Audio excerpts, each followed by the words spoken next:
ભરૂચ શહેરના નંદેલા બ્રિજ નજીક આવેલી એક આશીર્વાદનગર સોસાયટીના એક મકાનમાં એક 45 વર્ષના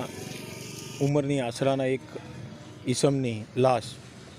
હાથ પગ બાંધેલી અને મોઢું બાંધેલી હાલતમાં પડેલી છે એવી હકીકત એ ડિવિઝન પોલીસ સ્ટેશને સવારના સમયે મળતા તાત્કાલિક ભરૂચ શહેર એ ડિવિઝન પોલીસ સ્ટેશનના માણસો જગ્યા ઉપર આવી ગયેલા અને જગ્યા ઉપર આવીને જોતા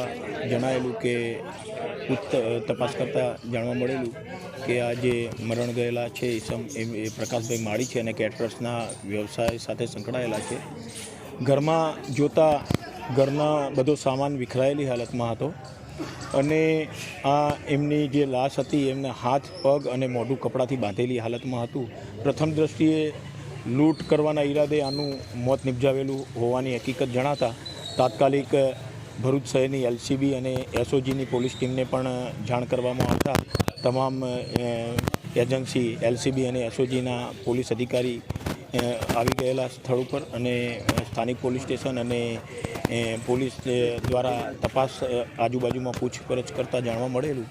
કે આ પ્રકાશભાઈ માળી છે કેટરર્સનો વ્યવસાય કરતા હતા અને એમનો પરિવાર હમણાં છેલ્લા 4 દિવસથી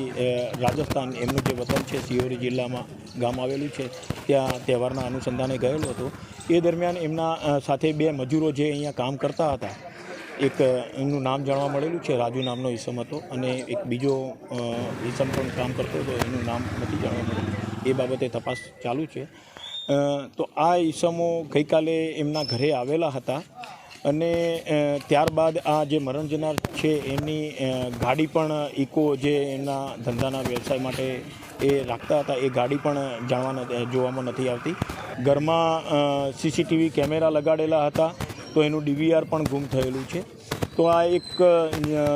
અને ઘરમાં બીજી કોઈ તોડફોડ થયેલી નથી, કોઈ દરવાજાને પણ તોડફોડ થયેલી નથી. એટલે પ્રથમ દ્રષ્ટિએ એમના સાથે આ મજૂરો જે 2 રાજુ અને એક બીજો ઈસમ હતો એ કામ કરતા હતા, એ લોકોએ